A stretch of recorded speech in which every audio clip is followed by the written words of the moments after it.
mes remerciements aux hommes et aux femmes qui ont permis qu'aujourd'hui des bureaux de vote soient ouverts. Ça paraît comme ça naturel pour nos amis électeurs et électrices. Ben non. Il y a des gens qui ont pris sur leur temps aujourd'hui simplement pour permettre que des élections puissent se tenir dans notre pays. J'attirerai bien sûr votre attention aussi sur le fait que entre le premier et le deuxième tour, on a mobilisé les uns et les autres. On a gagné 2 points. 2 points de participation. C'est peu, mais c'est un peu beaucoup à la fois quand on voit dans quel contexte ces élections ont pu se réaliser. Bien sûr, avec Sarah, avec Jérôme, avec Laetitia, que je remercie pour les temps qu'on a passés ensemble pour cette campagne. Je remercie les Médoises et les Médois qui nous ont accordé leur confiance avec un score important, 79,72%. Et c'est ça qui veut, avec Laetitia, avec Jérôme, avec Sarah, qui nous réchauffe le cœur, c'est tous les quartiers ont répondu. Or, tous les quartiers ont répondu pour nous, certainement, avec un peu cabot de temps en temps, mais aussi pour s'élever contre un parti qui, quelque part, n'a que comme seul argument la haine.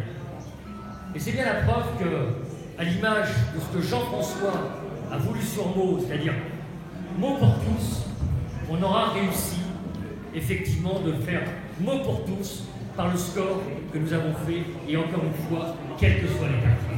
Je tiens vraiment à remercier les Médoises et les Médois qui ont répondu à cet appel. Vous dire aussi, les amis, que jusqu'à présent, après c'est présent, je vais partir à Melun pour France 3 tout à l'heure.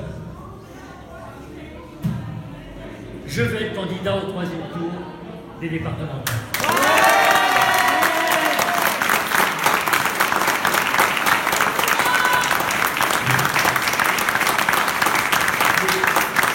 Les informations que je peux avoir montrent qu'effectivement, Cinéma Rassemblé, qui était la bannière sur laquelle nous étions partis à travers le département, les 23 binômes, sera majoritaire au département.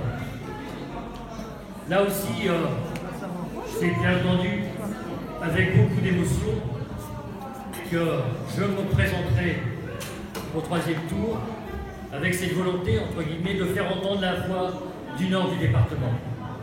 Car il ne m'a pas échappé, lors de ces élections, que notamment dans le sud, l'un des arguments qui était donné était de dire qu'on risquait d'avoir un président du nord du département. C'est pour vous dire encore la fracture qui existe entre le nord et le sud, alors que, mes amis, elle est surtout aujourd'hui entre l'ouest et l'est, dans toute une frange de l'est de la Seine-et-Marne qui est un peu oubliée. Quand vous voyez le score du Rassemblement national sur ces territoires, vous avez compris qu'il y a encore beaucoup de boulot à faire. Et la tâche qui sera la mienne, si encore une fois mes collègues me donnent la possibilité d'être président de ce département, eh bien ce sera vraiment d'équilibrer nos territoires entre le nord, le sud, entre l'ouest et l'est, qu'aucun Seine-et-Marnais ne soit oublié, qu'aucun Seine-et-Marnais ne puisse dire « je n'ai pas le droit à ça », alors qu'à côté, lui, il y a le droit.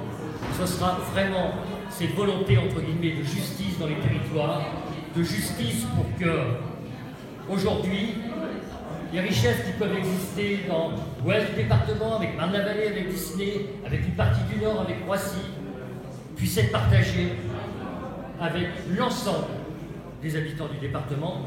Ce sera le défi que je lancerai avec, bien entendu, toutes les compétences du département sur les problématiques de route, de solidarité, avec, je dois vous l'avouer aussi, un thème qui n'a, à mon avis, trop peu été écouté pendant ces 6 dernières années, alors que j'ai fait partie de cette majorité, qui est le monde de l'handicap, qui est, à mes yeux aujourd'hui, le défi qui doit être le nôtre en 2021. Il est anormal que vous ayez un tel déséquilibre entre les familles qui ont la chance d'avoir des enfants en pleine santé et puis les familles qui ont la malchance d'avoir des enfants différents.